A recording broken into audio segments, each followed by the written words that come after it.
Mga idolo, every NBA All-Star Weekend, isa sa pinakaabangang event ay ang NBA Slam Dunk Contest. At ang mga judges ngayong All-Star Sunday ay mga dunk legends tulad ni Dominic Wilkins, Dwight Howard, Dr. J, Brent Barry, Corey Maggette. Ibig sabihin, mataas ang standards, hindi sapat ang athleticism, kailangan memorable.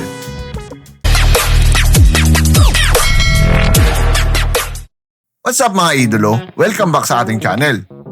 Hindi ito tungkol sa stats, hindi ito tungkol sa championship.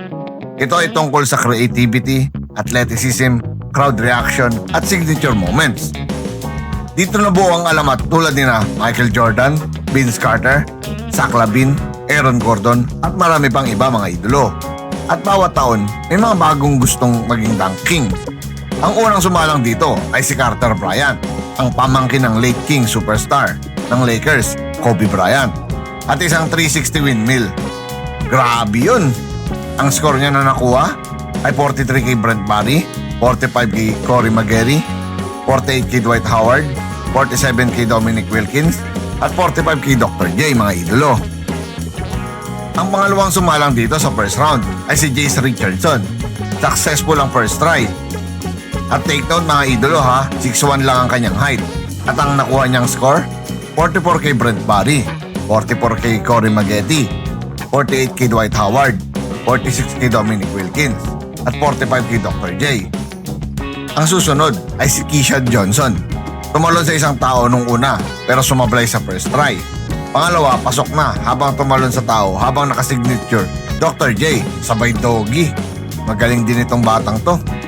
47 kay Brent, 47 kay Corey Maggette, 49 kay Dwight Howard, 48 kay Dominic Wilkins, 46 kay Dr. J.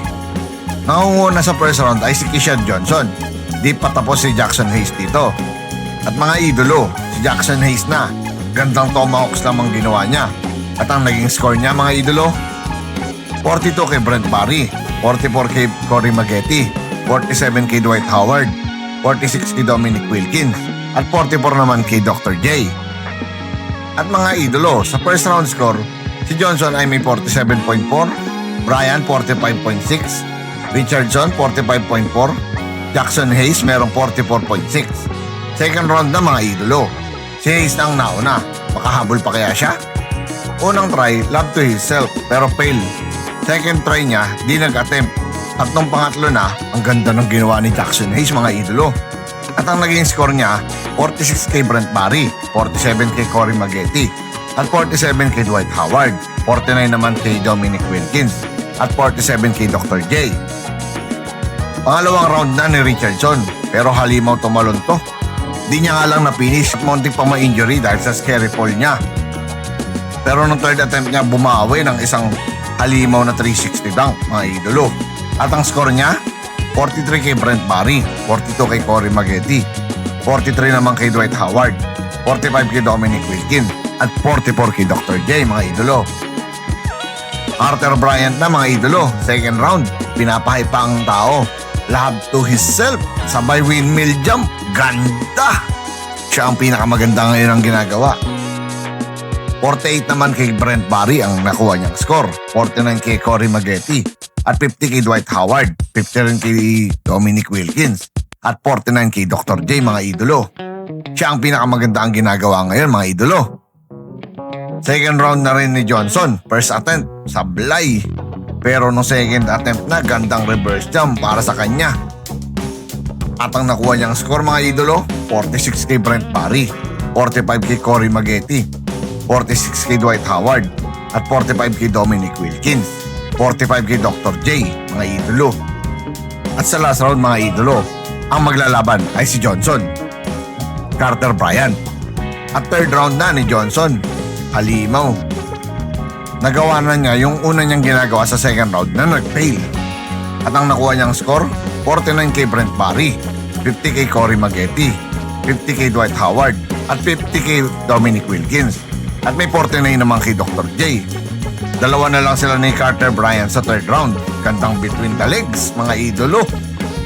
At ang naging score niya, mga idolo, 50 kay Brent Barry, 50 kay Corey Maggette, 50 kay Dwight Howard, 50 kay Wilkins, 50 kay Dr. J. Perfect score mga idolo. Johnson na sa third round mga idolo. Windmill jump sa free throw lane na halos tumalon mga idolo. Ang nakuha niyang score, 48 kay Brent Barry, 48 kay Cory Maggette, at 48 kay Dwight Howard. May 47 naman kay Dominic Wilkins at 48 kay Dr. J. Ito na mga idolo, si Carter Bryant na. 360 lang ang ginawa kasi naubusan ng oras mga idolo. At ngayon mga idolo, dito natin malalaman kung sino ang mananalo kay Bryant o kay Johnson. Nakakuha si Carter Bryant ng 44 kay Brent Barry, 43 kay Cory Maggette, 40 kay Dwight Howard, 43 kay Dominic Wilkins, at 45 kay Dr. J. At ang naging hari ng dunk contest mga idolo, walang iba kundi si Kesha Johnson from Miami Heat mga idolo. At sa bawat All-Star Weekend, may isang tanong na laging bumabalik ngayon mga idolo. Sino ang susunod na Dunk King sa 2026 at 2027 season? Kasi sa NBA Dunk Contest, hindi lang bola ang lumilipad, pati legacy mga idolo. At mga idolo, baka pwede makalambing sa inyo ng like, share, at subscribe. Once again, this is your Spotlight and Sports. Maraming salamat mga ka-sports.